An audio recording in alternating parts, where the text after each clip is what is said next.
বাড়ির ভেতর মরে পড়ে আছেন, তবে কেউ জানেনও না। পচা গলা মরদেহ থেকে দুর্গন্ধ বের হওয়ার পর জানা গেল কেউ মারা গেছেন।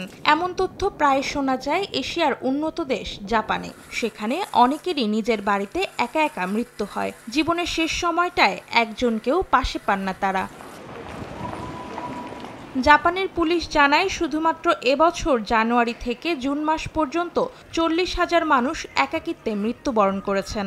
এর মধ্যে 4,000 জনের মরদেহ উদ্ধার করা হয়েছে মৃত্যুর 1 মাসেরও বেশি সময় পর, আর 130 জনের মরদেহের সন্ধান মিলেছে মৃত্যুর 1 বছরেরও বেশি সময় পর। চলতি বছরের প্রথম 6 মাসে বাড়িতে একা থাকা 37,227 জনকে মৃত অবস্থায় বাড়ির ভেতরে পাওয়া গেছে।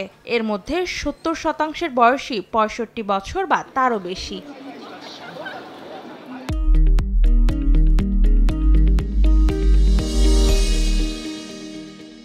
জাতিসংঘের তথ্য অনুযায়ী বর্তমানে জাপানের সবচেয়ে বেশি বয়স্ক মানুষ বসবাস করেন।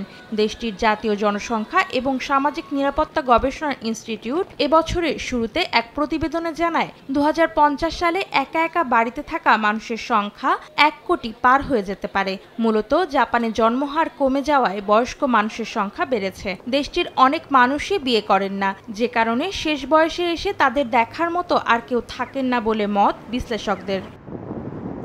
অন্তরা সেন, সময় সংবাদ।